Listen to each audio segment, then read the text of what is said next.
Ya pemirsa, terima kasih masih bersama kami di Ayu Siang. Sengketa rebutan 4 pulau, Gubernur Sumatera Utara Bobi Nasution siap duduk bersama dengan Gubernur Aceh dan Menteri Dalam Negeri. Bobi pun membantah ada minyak dan gas bumi di 4 pulau yang diperebutkan.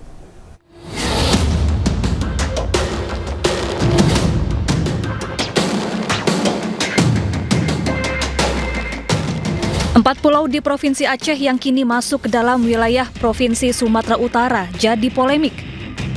Gubernur Sumatera Utara Bobi Nasution menyebut siap duduk bersama dengan Gubernur Aceh Muzakir Manaf dan Menteri Dalam Negeri Tito Karnavian. Terkait isu soal adanya minyak dan gas di 4 pulau, Bobi menyatakan belum ada data soal itu. Namun ia melihat ada potensi besar di sektor pariwisata. Kalau untuk masalah milik siapa itu pulau, mohon maafnya, mau kami bahas dari pagi sampai pagi lagi pun sebenarnya nggak ada solusinya. Makanya saya sampaikan di situ, ya kalau kita mau bahas, ayo sama-sama.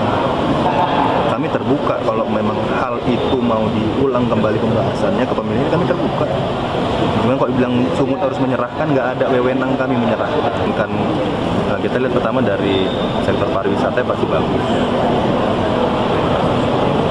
Untuk yang lain tentunya pasti harus ada data yang menunjang ya, apakah ada katanya ada minyak, ada gas.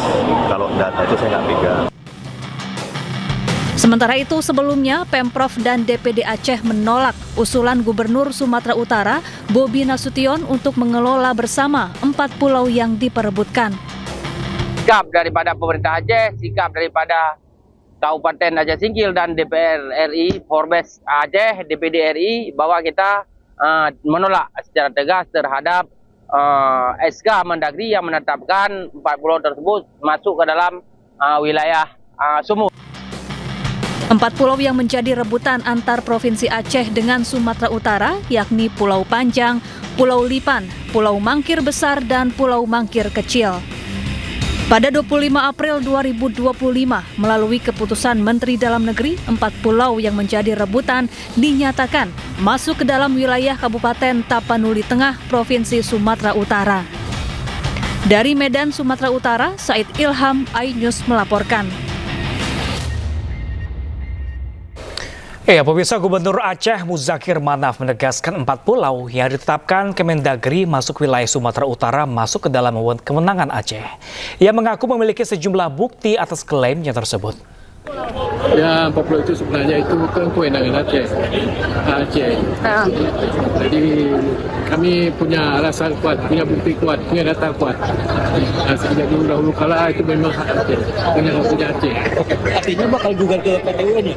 Kenapa? Bakal gugat ke PT UN. Ya sangat membuat, itu kan hak Aceh mulai dulu. Siapa ada gubernur satu di Sumatera yang mengatakan bahwa itu punya Aceh. Itu. Apa buku sekarang? Memang ya energi lebih besar di situ. Itu memang hak Aceh. Jadi saya rasa itu memang betul-betul hak Aceh di segi apa saja. Di segi geografi, di segi sejarah, di segi perbatasan itu memang hak. Jadi tidak perlu diminta apa lagi. Itu saja. Sementara itu, pemirsa, Menteri Dalam Negeri Tito Karnavian menyatakan pemerintah terbuka menerima gugatan hukum terkait penetapan batas wilayah Provinsi Aceh dan Sumatera Utara. Tito menegaskan pemerintah pusat tidak memiliki kepentingan pribadi dan hanya ingin menyelesaikan masalah batas wilayah secara objektif. Kemudian mungkin ada pihak yang mungkin menerima, ada yang tidak menerima, ya kita paham lah. Ini kita terbuka juga untuk mendapatkan evaluasi. Ya, atau mungkin kalau ada yang mau digugat secara secara hukum, petun misalnya, ya kita juga nggak keberatan. Kita juga tidak ada kepentingan personal. Dan pemirsa, untuk mengetahui tanggapan terbaru dari Pemprov Aceh serta masyarakat setempat terkait polemik perebutan 4 pulau ini, kita telah terhubung bersama jurnalis iNews, ada Syukri Syarifuddin, langsung dari kantor Gubernur Aceh. Halo, selamat siang Syukri. Halo, selamat siang Pram dan pemirsa seluruh Indonesia. Saat ini saya berada di depan kantor Gubernur Aceh, Provinsi Aceh, di tempat yang... Ya, rekan Syukri, ini Gubernur Sumatera Utara, Bobi Nasution, mengajak Gubernur Aceh dan Mendagri untuk duduk bersama dan tetap pertahankan keempat pulau. Lalu apa tanggapan terbaru dari Pemprov Aceh? Ya, Pram, baru saja saya mengikuti pertemuan antara DPD RI dengan pemerintah Aceh di kantor Gubernur Aceh. Dan informasi terbaru, pihak DPD RI, pemerintah Aceh akan melakukan duduk bersama. Dan itu akan dilakukan pada nanti malam di pendopo Gubernur Aceh, Pram. Dan terkait masalah mengelola bersama pulau yang ada di Kabupaten Singkil dengan pemerintah Sumatera Utara, hingga saat ini sejumlah tokoh masyarakat warga Aceh menolak keras untuk kerjasama. Karena dari kejelasan dari histori yang mereka miliki bahwa keempat pulau yang berada di Kabupaten Singkil itu mutlak miliknya Provinsi Aceh. Begitu, Pram. Oke, Syukri. Ini Gubernur Aceh juga menyebut punya bukti kuat bahwa 4 pulau itu masuk kewenangan dari Aceh. Lalu apa saja buktinya? Karena sementara Mendagri sudah memutuskan ke 4 pulau itu masuk wilayah Sumatera Utara. Untuk bukti sendiri, bahwa sebelumnya pada tahun 1992 itu sudah ada ketetapan pembatasan wilayah antara Gubernur Aceh masa itu Ibrahim Hasan dengan Gubernur Sumatera Utara terkait dengan batas wilayah pulau di Kabupaten Singkil tersebut. Sedangkan batas darat dan batas laut mungkin yang disebutkan dari histori yang mereka punya, dari data-data sejarah yang pemerintah Aceh punya, bahwa mereka bersikukuh bahwa itu pulau yang termasuk ke dalam Provinsi Aceh. Begitu, Bram. Oke, Syukri, ini kasus ini baru muncul di tahun 2025 ini. Sebenarnya apa saja langkah yang sudah dilakukan Pemprov Aceh dan kapan menyadarinya bahwa 4 pulau itu masuk dalam Sumatera Utara? Iya, Pram. Kasus munculnya pemindahan 4 pulau yang dilakukan oleh Menteri Dalam Negeri ke Sumatera Utara yang ada di Aceh ini juga mengejutkan hampir seluruh masyarakat Aceh, pihak Aceh, bahwa di mana Provinsi Aceh yang saat ini berlangsung damai, adem, dan tiba-tiba muncul pulau tersebut. Dan reaksi yang dibuat oleh Mendagri sendiri itu menimbul reaksi keras dari sejumlah masyarakat, bahkan sejumlah kombatan Gerakan Aceh Merdeka. Mereka sangat menyayangkan keputusan Menteri Dalam Negeri. Begitu, Pram. Oke, artinya sempat terjadi ketegangankah antara warga Aceh dengan warga Sumatera Utara di sana?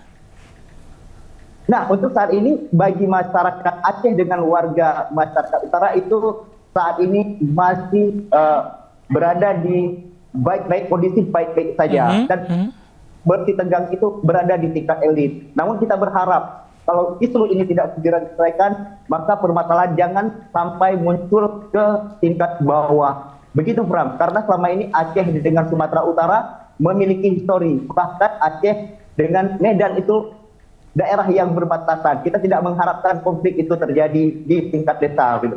Oke, ini kasus ini cukup mengejutkan, rekan Syukri. Ini lalu upaya Pemprov Aceh dalam menjaga agar situasi tidak berkembang menjadi konflik lebih besar dan menyangkut ke masyarakat bawah, apa saja yang telah dilakukan?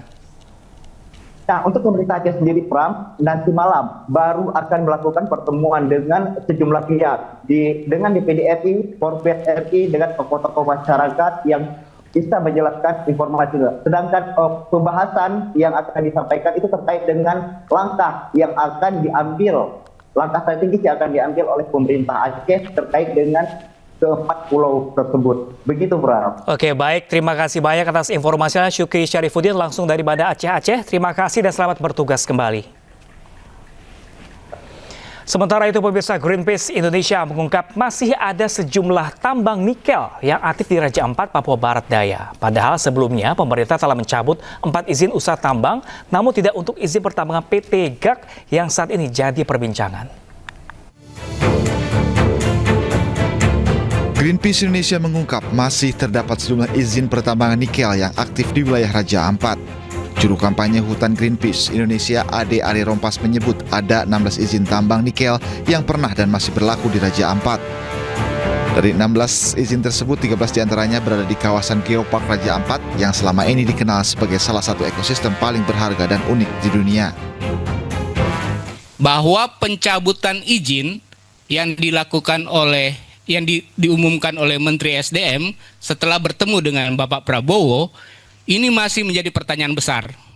Sehingga kita penting mengawal bagaimana sebenarnya yang kami bilang surga terakhir ini betul-betul terlindungi. Ini data-data yang kemudian kami lihat. Jadi bukan hanya Pulau Gak saja juga yang akan bermasalah, tapi potensial untuk dihidupkan kembali itu masih sangat memungkinkan. Sebelumnya pemerintah mencabut 4 izin usaha tambang nikel di Kabupaten Raja Ampat, Papua Barat Daya. 4 perusahaan yang dicabut izin tambangnya adalah PT Anugerah Surya Pratama, PT Mulia Ramon Perkasa, PT KW Sejahtera Mining, dan PT Nurham. Sementara untuk kontrak karya PT GAG izinnya tidak dicabut karena dianggap jauh dari kawasan geopark. Meski demikian, pemerintah menegaskan akan tetap melakukan pengawasan khusus terhadap penambangan di Raja Ampat. Tim Liputan iNews melaporkan. Ya, pemirsa, pemerintah mengubah Undang-Undang Mineral dan Batubara untuk membuka akses yang lebih luas kepada UMKM dan koperasi. Menteri SDM Bahlil Lahadalia segera terbitkan izin tambang untuk UMKM. Sementara Menteri UMKM Maman Abdurrahman menegaskan peluang ini ditujukan bagi UMKM yang sudah profesional.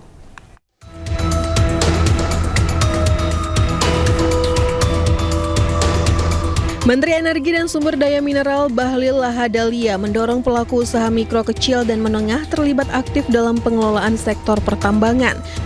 Bahlil menjelaskan selama ini pengelolaan tambang cenderung dimonopoli segelintir elit.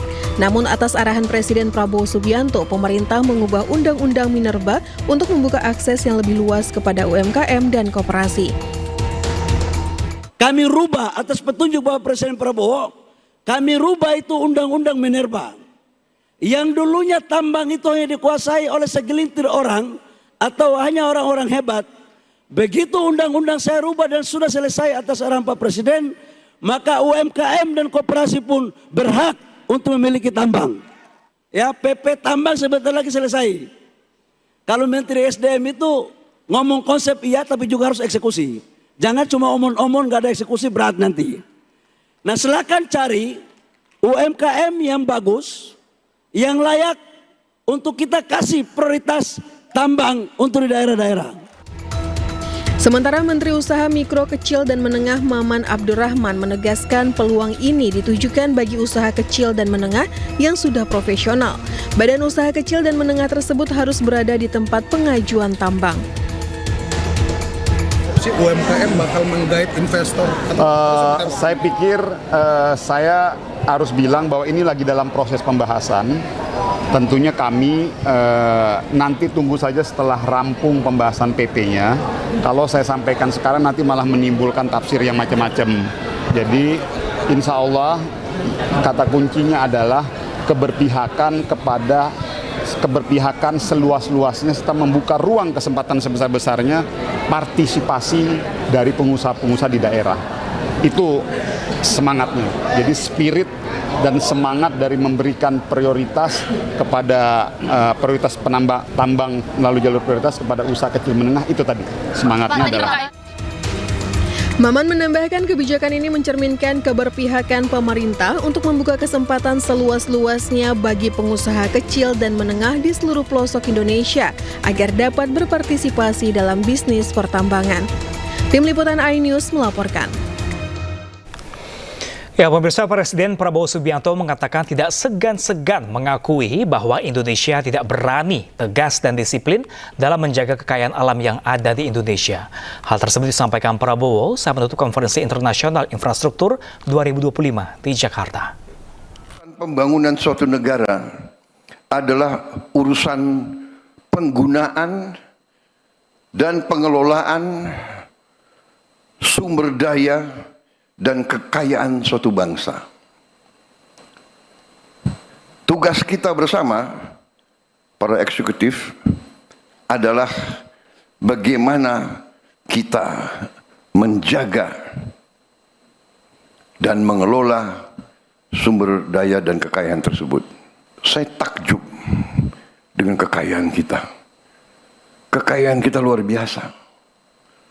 Tapi saya juga sadar bahwa kita perlu lebih berani, lebih pandai mengelola kekayaan-kekayaan tersebut. Saya tidak malu-malu. Walaupun di hadapan sahabat-sahabat di luar negeri saya juga tidak malu-malu. Kita harus berani mengatakan apa adanya. Kekurangan Indonesia adalah kita kurang tegas, kurang berani, kurang disiplin, kurang keras menjaga kekayaan kita. Terlalu banyak kekayaan Indonesia yang tidak sampai ke rakyat Indonesia. Kita ke informasi lain pemirsa, 4 SMP di negeri di Bandung diduga melakukan praktik jual beli bangku di sistem penerimaan murid baru SPMB tahun 2025. Jika terbukti, maka baik guru maupun orang tua calon siswa bisa dikenakan sanksi pidana.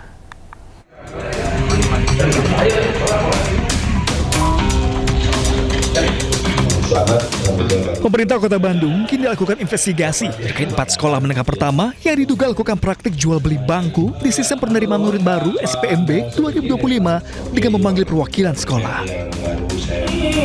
Diketahui nilai transaksi jual beli bangku dalam sistem penerimaan murid baru berkisar antara 5 hingga 8 juta rupiah per bangku siswa. Mencuat adanya dugaan pungli karena ditemukan adanya perbedaan antara jumlah kelas di brosur. Jika di brosur tertulis 7 kelas, tetapi fakta di lapangan tersedia hingga 11 kelas. Satgas Justisi Perda yang baru dibentuk untuk melakukan pencegahan. Karena pada dasarnya memang ini kan indikasinya. Nah, kalau saya kan lebih senangnya saya galak di depan aja sebelum kejadian, saya cegah dulu semuanya gitu. Jadi mudah-mudahan tidak terjadi kejadian yang sebenarnya gitu. Tidak ada penambahan? Ya, nggak ada penambahan nanti kalau hasil penyidikan.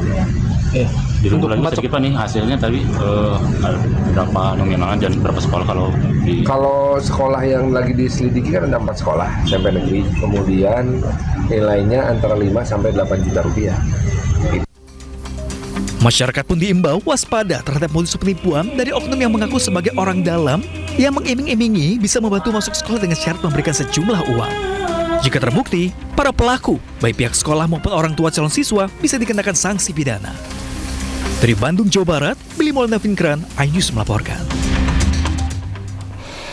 Dan pemirsa selanjutnya, Aisyah akan dibawakan oleh rekan saya Syabrina Hasyila. Halo, selamat siang Syabrina. Halo, selamat siang Pram. Nah, ada informasi menarik apa di segmen selanjutnya nanti? Ya, di informasi selanjutnya ada pameran Indo Defense 2025 yang mana pengunjung yang datang bisa merasakan sensasi naik pesawat tempur. Informasinya sesaat lagi usai jeda. Ditarik ke bawah.